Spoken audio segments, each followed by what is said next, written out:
Everyone's watching home prices, but what if the real danger isn't prices at all? Dallas is facing something far worse, and almost no one is talking about it. If you remember the housing market crash of 2008, what I'm talking about played a major role in it, and it is making a comeback. I'm talking about mortgage fraud. Back in early 2008, mortgage fraud was rampant, and now the signs are starting to show up again. Leading up to 2008, lax regulations led to extremely risky lending practices. I mean, we are talking option arms, ninja loans, right? Those loans given without verifying anything about a borrower. It just made fraud so easy. And of course, we all know how that turned out. We had a massive housing crash. Investopedia refers to the 2008 crash saying, perhaps the worst economic catastrophe since the Wall Street crash in 1929. And we know it was bad. And we also know what it was caused by. Adam Hayes with Investopedia gives it to us straight. It was caused by greed-driven behavior and lax oversight of financial institutions. And again, this just made fraud so easy. You'd think we would have learned our lesson, right? Mortgage fraud and predatory home buying are just a thing of the past. Consumers are protected from that greed-driven behavior we saw back in 2008, right? Well, no, not exactly. Home builders, lenders, and realtors have just found different ways of doing it. Take D.R. Horton, for example. On October 1 of 2025, home buyers filed a class action lawsuit against home builder D.R. Horton, Inc. and DHI Mortgage Company, alleging the companies engaged in deceptive home selling and mortgage practices that left buyers with unexpectedly high monthly payments. Now, that kind of sounds like 2008 all over again, doesn't it? Okay, but let's take a closer look. An article by Mortgage Point covers the whole story. The home buyers in the lawsuit allege that D.R. Horton targeted prospective homeowners by promising low affordable monthly payments, but failed to fully disclose all the costs, including most of the escrowed property taxes. Homeowners said their monthly payments ended up being hundreds of dollars higher than what they were originally told, and they didn't find out until after closing, once DHI Mortgage had already sold their loans on the open market. Mortgage Point continues saying the lawsuit alleges that D.R. Horton and DHI Mortgage were running a monthly payment suppression scheme to mislead first-time homebuyers into thinking their total monthly housing costs would fit their budgets. Jennifer Wagner continues, they preyed on people's faith in the American dream of home ownership to lure them into unaffordable, deceptive deals. Then you have attorney Jeffrey Newsom saying that the home builder and its mortgage company were working together from their initial sales pitch to deceive buyers into closing on homes and mortgages by presenting artificially low monthly payments. Another article on the story by Housing Wire shares how one plaintiff, Frankie Santiago, said he was told his monthly payment on a D.R. Horton home would be about $2,165. Based on that number, he chose both the home and the loan through DHI Mortgage, thinking it was the most affordable option. But less than a year after closing, his new mortgage servicer did an escrow analysis that included full property taxes and back payments, and his monthly payment shot up by almost $1,000 to $3,136. So how is all this happening, and how did D.R. Horton get away with it? Well, there are actually two ways buyers can get burned when it comes to new construction, and one way is way more common than you'd think. Now, the first one is flat out fraud. Basically, the lender makes the home look affordable by setting up the escrow account wrong. But once the real numbers hit, right, it's a different story. The thing is, they're setting up the account incorrectly on purpose. This whole practice is a giant trap. Here's how they do it. The lender qualifies a buyer using the property's land value only. All right, let's say $40,000, instead of what the home will actually be worth once it's built, maybe around $500,000. Right? At land value, the property taxes look small. Okay, we're talking maybe $50 a month. So the payment seems affordable and the buyer can qualify. But within a year, when the county reassesses the full value, those taxes jump hundreds of dollars a month, sometimes $500 or more, and the homeowner suddenly can't afford their payment. It's the same trick we saw before the 2008 crash, qualifying buyers on fake numbers. Buyers in this situation are genuinely not qualified for the homes they're buying, yet they're being told by professionals that they are. Like I said, this is out and out fraud. The second way, it's not as obvious, but it happens all the time. Like I would even say that, oh my goodness, probably like close to 70% of builders are practicing it. So this one has to do with property tax proration at closing. In Texas, property taxes are prorated based on the home's taxable value at the time of closing. So say you close on April 1st.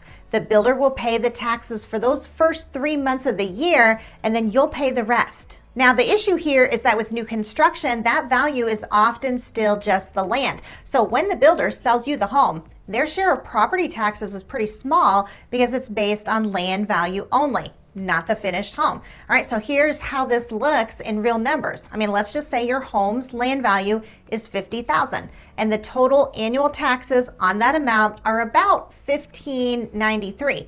If you close on April 1, the builder only owes around $400 for their share.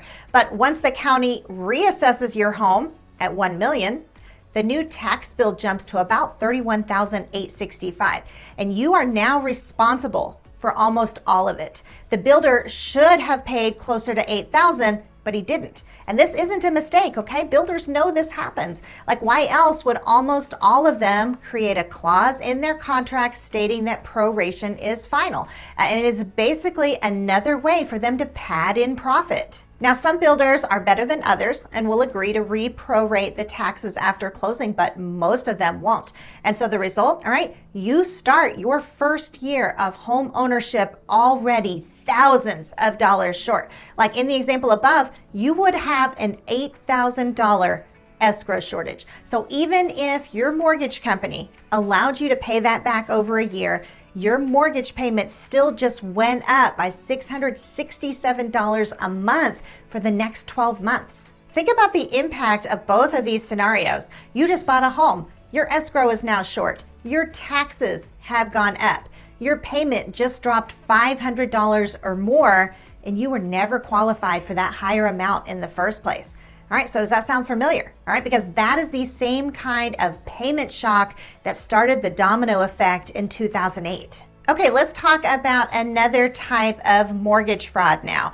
And this one is called realtor rebates. Now, you might be thinking, hang on a second, Wendy, how are realtor rebates fraud? Well, they aren't always, but many, many times they end up that way. All right, so let me show you. If you're not familiar, all right, here's an example of how all this happens. Okay, let's just say you walk into a model home and the sales consultant asks if you already have a realtor. Okay, and you respond that no, you don't have one.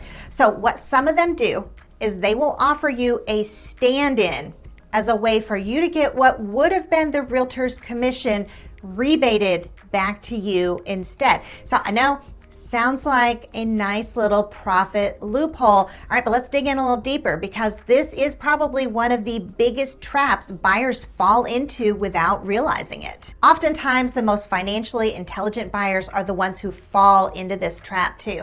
I mean, it sounds like a great strategic move. The problem is, depending on how it's structured, a lot of the time it's breaking the rules, and before you know it, you are committing mortgage fraud. Okay, so let me explain exactly how this works. Say I get a $500,000 loan from a lender. Well, that lender isn't suddenly out $500,000 now. Otherwise, they'd be out of business pretty quickly.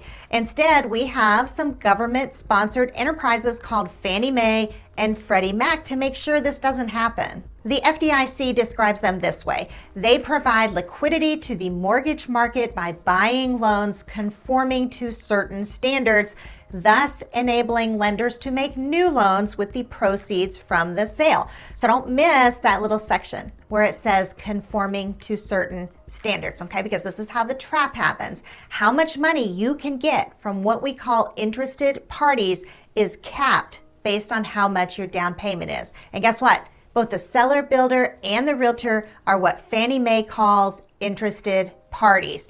Fannie Mae explains it this way.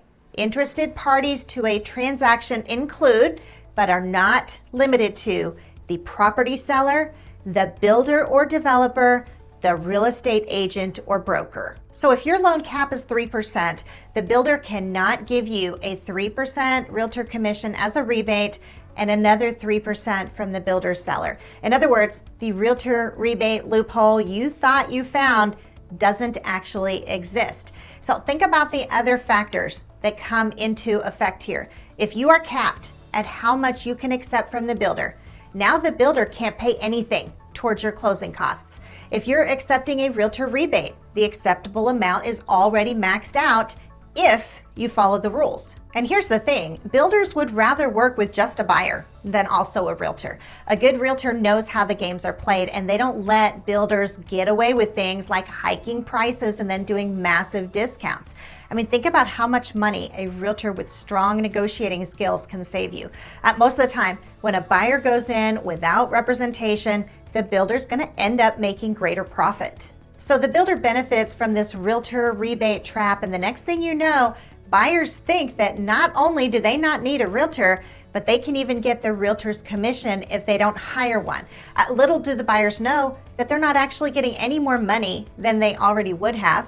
Now, we haven't gotten to the fraud part of this yet, okay? At this point, our buyer is just getting burned because they don't have representation. The reality is that the builder was already planning on paying your closing costs, especially if you used a good realtor. Instead, you got the exact same money towards your closing costs in the realtor rebate that you would have gotten anyway, except now you don't have representation. When you buy without representation, you're flying blind. You won't know what a fair sales price actually is, so you can't negotiate effectively. You're vulnerable to pricing manipulation because you don't have access to closed sales data. You cannot look at the deed records to find out like you can in other states, okay? Texas is a non-disclosure state. As an unlicensed individual, you do not have access to that data. You are always and forever going to be flying blind if you don't have representation. Also, if the home's built poorly, there's no realtor there to point out those red flags before you hand over your deposit. If the contract includes predatory terms, no one's reviewing it with you.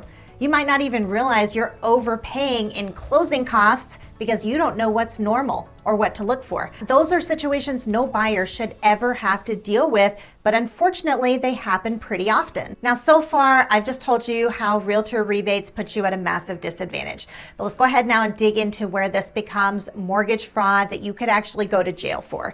It happens when you want the seller builder to pay your closing costs and you want the realtor's commission too. But oh wait, okay, based on your loan program, that violates the IPC limits for your loan, okay? Remember IPC, interested party contributions, all right? Well, in this case, no worries, because this is where you have your unethical realtor saying, you know what, that's okay, I'll just pay you outside of closing off the record. Then you have your unethical lenders telling you, oh, it's okay too, everybody does it.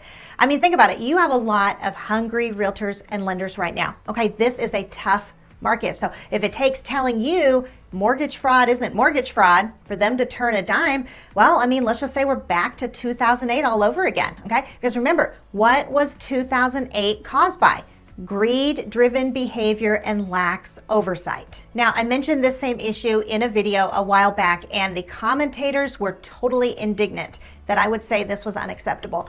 One commentator said his realtor told him it was perfectly fine for a realtor to write a check outside of closing, knowingly exceeding IPC, as long as they told the lender after closing. In fact, the commentator even quoted Texas Administrative Code section 535.147, where it states a license holder may rebate or pay a portion of the license holder's fee or commission to a party in the transaction. And the quote is correct. Okay, a realtor can legally share or rebate their commission so long as it does not exceed the IPC limits and so long as it's done within closing with full disclosure. But the commentator failed to mention the very next sentence in the Texas Administrative Code. It says a commission or fee may not be paid to any party to the transaction in a manner that misleads a broker, lender, title company, or governmental agency regarding the real estate transaction or the financial resources or obligations of the buyer. Now think about that for a second. I mean, let's be real. If you're saying it's okay to bend the rules set by government agencies and exceed the IPC limits as long as you tell the lender after closing, then why not be upfront about it before closing, okay? And the answer is simple, because both the realtor and the lender, they know it's mortgage fraud. And the worst part, mortgage fraud isn't just unethical, okay? It's a criminal offense. LegalMatch.com explains, as with other criminal offenses, the penalty for mortgage loan fraud may include prison time, fines, and restitution. Typically, mortgage fraud is charged as a felony offense. So I hope you heard that, felony offense. And yet, believe it or not, all of these real estate professionals are encouraging buyers to do it for their own gain. I mean, despite the fact that it's mortgage fraud and it could carry serious consequences, including prison time. As realtors, there's simply no excuse for that. We have a fiduciary duty to protect our clients and act in their best interests, not to put them at risk of jail time. So again, I can't help but be reminded of what caused the 2008 crash, right? Greed-driven behavior. You might be wondering how realtors benefit from this if they're just turning around and rebating the commission to the buyer. Well, the answer is simple. They keep some of it for themselves. There are entire brokerages in Dallas right now making a killing on this as a business model. They rebate their commission to the buyer outside of closing, but they keep $1,000 of it themselves without ever having to provide a single service. Now, some of you might be wondering, what's the real harm in a buyer walking away with some extra money? All right, well, let's think about some real life scenarios and how this impacts the housing market. All right, picture a buyer who wants $30,000 in cash from a realtor rebate. He buys a house using a down payment grant just to get to that cash, but he never planned on making a single payment. All right, he just wanted $30,000. All right, free money, right? So eventually the house gets foreclosed on. Like, we literally just came across a foreclosure in Mansfield where the buyer never made a single payment. Unless you think this is far-fetched, okay? Just last summer, Perry Homes offered a $50,000 realtor bonus to get one of their homes sold. All right, this in addition to a 3% commission. So think about how tempting that would look to a buyer who's short on cash. So the more this becomes accepted as a victimless crime, the more you're gonna have that short-sighted greed. All right, buying a house becomes a chance to just tap into some free cash. This is the kind of thing we saw in 2008 all the time. Or here's another scenario. How about when the buyer thinks he can afford the house if he uses the realtor rebate cash to pay off some debt, but then the realtor disappears and never writes that check outside of closing? All right, again, we have a future foreclosure in the works. It was this concept of a victimless crime that brought things crashing down in 2008. All right, these protections, those IPC limits, okay, they exist for a reason, to prevent the system from being abused. But here we are, 2025, and both realtors and lenders are doing it on a large scale with opportunistic buyers taking advantage of it. I know we have personally had buyers ask us to rebate them cash outside of closing, and they will tell us, okay, that it's perfectly acceptable and that everyone's doing it. And what they don't see is the bigger picture, how this kind of behavior can ripple through and damage the entire housing market. It's 2008 all over again, and you have lenders and realtors making their entire living off it. Mortgage fraud is real and it's back. It's like we didn't learn our lesson in 2008. The same greed that drove it then is driving it now. In fact, I would encourage you, okay, if you have a realtor offer to do this outside of closing, turn them in, all right? Alert their broker. They should be the ones deserving jail time, not you as the consumer who didn't know. Now, I wish I could say it stopped here, that this is the only way home buyers are being taken advantage of in Dallas. Well, unfortunately, okay, and I alluded to this earlier, Texas is uniquely positioned to make home buyers vulnerable to pricing scams as well. That's just as real as mortgage fraud. And I definitely recommend that you check out this video to learn more about it. In the meantime, this is Wendy Pinnell, your Dallas realtor and broker, and I'll catch you on the next video.